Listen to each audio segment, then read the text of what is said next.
The Madman! So welcome to a special edition of Crump Reviews, where I review the 9 new Arena-only cards that are coming in patch 10.4. Along with these cards comes a pretty drastic change to Arena, which I personally think is going to be pretty fun. Each Arena pick is shown by relative power level instead of everything in the same rarity. So that means that each pick is going to be a lot harder to make because the cards will, in theory, be pretty close in power, and then you have to choose the right card for your mana curve and for the synergies. Instead of having the really easy pick sometimes of, oh, there's one good card and 2 bad cards, pick the good card, pick the good card, pick the card that's highest rated each time. So I think that's going to be an excellent change to Arena. Also, there's going to be a decreased chance of seeing cards of below average value. So, starting with the new Paladin secret. Hand of Salvation, 1 mana. When your second minion dies in a turn, return it to life. So Avenge, having played a decent amount of Wild now, is actually surprisingly hard to pull off. So Hand of Salvation is going to be even harder. Even worse, Hand of Salvation, like often when you're a Paladin, you're going to have a Silver Hand recruit out. So your opponent is going to kill the first minion, and then they're going to kill your Silver Hand recruit, and they're going to play around it every single time. Should be easy to do so. So I'm going to rate Hand of Salvation 2 stars. And it only gains the extra bump into 2 star because it's a little tricky to check for Hand of Salvation, because you have to test for Hand of Salvation and Redemption. For Redemption, you want to kill the weak minion first. For Hand of Salvation, you want to kill the weak minion second. So a little bit of mind games there. But all in all, it's going to be a pretty situational card, and it's tough to actually get value from this, even though sometimes it could be incredible. For Mage, Polymorph, question mark, question mark, question mark, 5 mana, choose a minion, discover a new minion for it to transform into. If you're using it on your opponent's minion, you would try to target their big minion with it and decrease it in size. It would be just an expensive polymorph boar, because I think you can on average get your opponent's minion to be something like a 4-2. On your end, when you're choosing the high cost stuff, and sometimes you'll get 3 low cost minions, you might be sorely disappointed.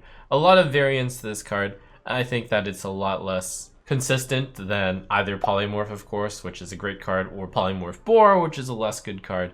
I'm going to say Polymorph question mark, question mark, question mark is a low 3-star card, which can be used as like emergency removal or a really interesting buff on your almost dead card. Next up we have Deadeye. 2 mana hunter spell. For the rest of the game, your hero power can target minions. I'm gonna rate this a 4-star arena card. It's very comparable to Shadow Form, but the big difference is 1 mana less, which is a big difference. But on top of that, I'd say the hunter power is less good than the priest hero power. Priest hero power flexible in healing yourself or minions, and really key minions. Whereas hunter is one-dimensional, it can only go face. And sometimes you just have a deck that wants to kill minions. Oftentimes in arena, you have a deck that wants to kill minions and then hit face. Even though the first time you deal 2 damage to something, it'll cost 4 mana, and then the second time it'll basically cost 6 mana, deal 2 damage twice, and you have to do it across 2 turns.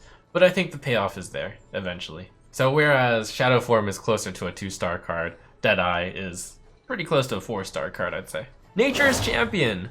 Druid, 3 mana, return a friendly minion to your hand and give it +5/+5. So for a 3 mana card, in order to be good in Arena, you're looking for something like a 3 mana 4/4 with a drawback.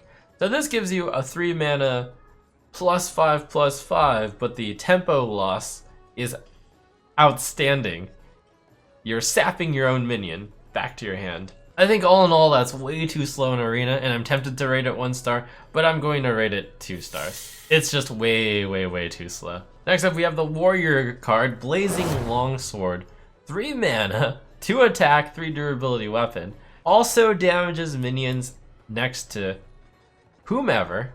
Wow, did it actually use the right use of whom versus who?